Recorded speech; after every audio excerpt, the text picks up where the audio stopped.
crianças! Tudo bem com vocês? Hoje a Prof. Marisete quer falar um pouco sobre a letrinha U. U de urubu.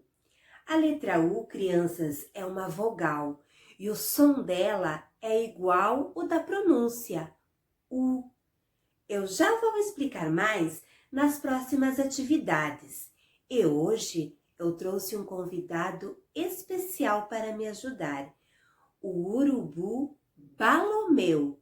Ele já vai se apresentar para vocês. Olá, crianças! Eu sou o urubu Balomeu.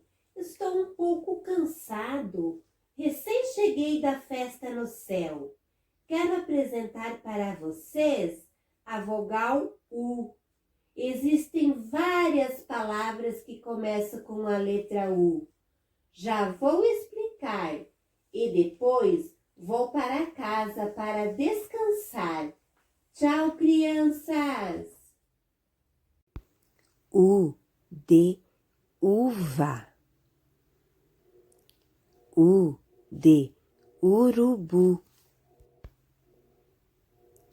U de unha. U de urso.